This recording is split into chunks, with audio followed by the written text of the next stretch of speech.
Hello बच्चों, आप सभी का आप सबके अपने YouTube channel DN study point में फिर से एक बार बहुत बहुत स्वागत है। तो बच्चों, आज हम लोग फिर से उपस्थित हैं।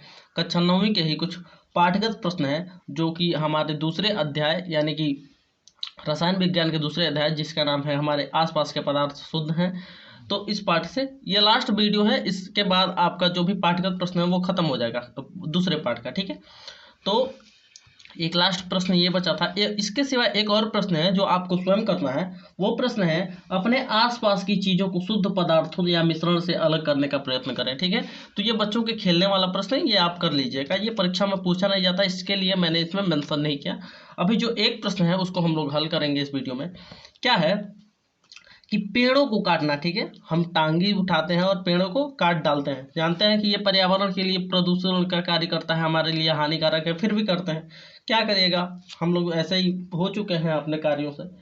तो पूछ रहा है कि ये पेड़ों को काटना जो है वो रासायनिक परिवर्तन है कि भौतिक परिवर्तन। तो बच्चों ये क्या है, भौतिक परिवर्तन है। ठीक है, ये भौतिक परिवर्तन है। अगला है मक्खन का एक बर्तन में पिघलना। ठीक है, मक्खन हम कहीं मक्खन रख दिए किसी बर्तन में, मान लीजिए ये प्लेट है, यहाँ पे मक्खन रख दिया। अब ये पिघल रहा है, लगातार पिघलते पिघलते ये क्या हो रहा है, द्रव में परिवर्तित हो रहा है। ठीक है, तो ये पूछ रहा है कि ये कौन सा परिवर्तन है, मक्खन का पिघलना क्या परिवर्तन है। तो मक्खन का पिघलना भी क्या है, भौतिक परिवर्तन है। क्या है, भौतिक परिवर्तन है।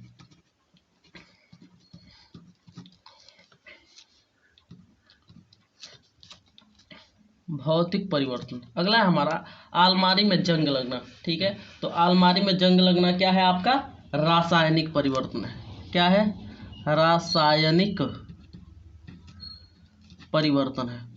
ये आप देख लीजिएगा, रासायनिक परिवर्तन है, अलमारी में जंग लगना। अगला है जल का उबलकर भाप बनना। जल का उबलकर भाप बनना या वाष्प बनना, ये क्या है, आपका भौतिक परिवर्तन है। ये आपका भौतिक परिवर्तन, भौतिक परिवर्तन। अगला है विद्युत तरंग का जल में प्रवाहित होना तथा उसका हाइड्रोजन और ऑक्सीजन गैस में विघटित होना। ठीक है, तो कह रहा है कि जैसे हम लोग जब जल में क्या करते हैं, करंट को दौड़ाते हैं या करंट का फ्लो कराते हैं, तो क्या होता है कि जल हो विघटित हो जाता है। किस में टूट जाता है, एक तो हाइड्रोजन में टूटता है और दूसरा ऑक्सीजन में। आप लोग जानते भी हैं कि जल जो क्या है, हाइड्रोजन और ऑक्सीजन का एक यौगिक है। हाइड्रोजन यौगिक के मिलने से बना एक यौगिक है, या कह सकते हैं तत्व है। ठीक है, तो ये जो यौगिक है ये टूट जा रहा है, किसमें, हाइड्रोजन में और ऑक्सीजन में। तो ये कौन सा परिवर्तन हो रहा है, तो ये परिवर्तन हो रहा है आपका रासायनिक परिवर्तन। कौन सा परिवर्तन, रासायनिक परिवर्तन। ठीक है, अगला है जल में साधारण नमक का घुलना। जल में जो साधारण नमक होता है जिसको हम लोग NaCl कहते हैं, सोडियम क्लोराइड, जो हमारी सब्जी में घर पे दाल वगैरह में पड़ता है, वो नमक जल में घुल रहा है। तो ये कौन सा परिवर्तन है, तो ये आपका परिवर्तन होगा भौतिक परिवर्तन। कौन सा परिवर्तन, भौतिक परिवर्तन।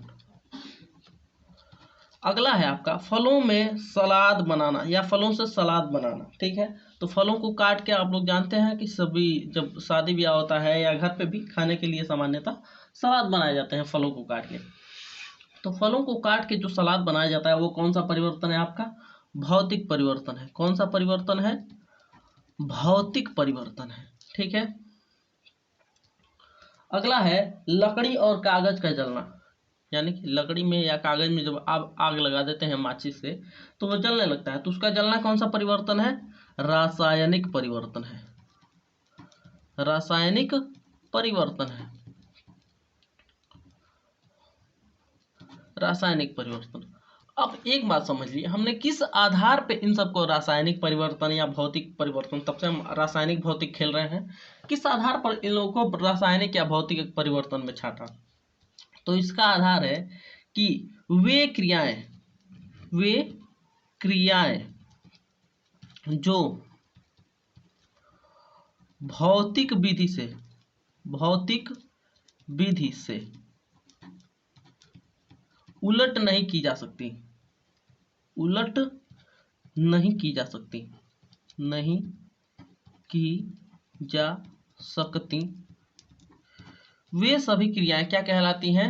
रासायनिक क्रियाएं। देखिए जैसे ये आपका रासायनिक परिवर्तन है, लकड़ी और कागज का जलना। अभी बताइए, लकड़ी में आप आग लगा दिए, चाहे कागज में आग लगा दिए, जल गया, तो क्या इसको भौतिक विधि जैसे छान कर या सुखाकर, क्या इस प्रकार किसी भौतिक प्रक्रिया द्वारा इसको पुनः उलट किया जा सकता है? जले हुए कोयले से फिर पुनः लकड़ी नहीं बनाई जा सकती है, और कागज के जले हुए राख से पुनः कागज नहीं बनाया जा सकता। तो इसी परिवर्तन को, मतलब जो भौतिक क्रियाओं के या भौतिक विधि से उल्टा पुनः उसी पुनः अपने मूल अवस्था में लाने की जो प्रक्रिया होता है, वो यदि संभव ना हो, किसी मान लीजिए कोई परिवर्तन हुआ, उस परिवर्तन को पुनः भौतिक क्रिया द्वारा उसके मूल अवस्था में लाने में असमर्थ है, तो वो क्रिया कहलाएगी आपकी केमिकल यानी कि रासायनिक परिवर्तन। और जो भौतिक क्रिया से उलट हो जाएगी, क्या भौतिक क्रिया से उलट हो जाएगी, उसको भौतिक परिवर्तन कहा जाता है। क्या कहा जाता है?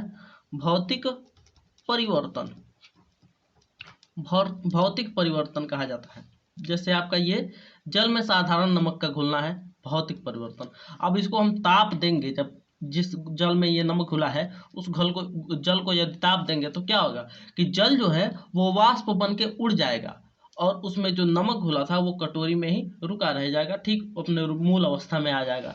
तो इसी को कहते हैं, यानी कि जहाँ पे भौतिक क्रियाओं द्वारा किसी भी क्रिया को, प्रतिक्रिया को उलट किया जा सके, उल्टा कर दिया जा सके, या उसके मूल अवस्था में लाया जा सके, वो कहलाता है आपका भौतिक परिवर्तन। और जब जिस अवस्था में किसी भौतिक क्रिया द्वारा किसी अवस्था को या किसी परिवर्तन को बदला ना जा सके भौतिक प्रक्रिया द्वारा, वहां पे होता है आपका रासायनिक परिवर्तन। क्या होता है आपका?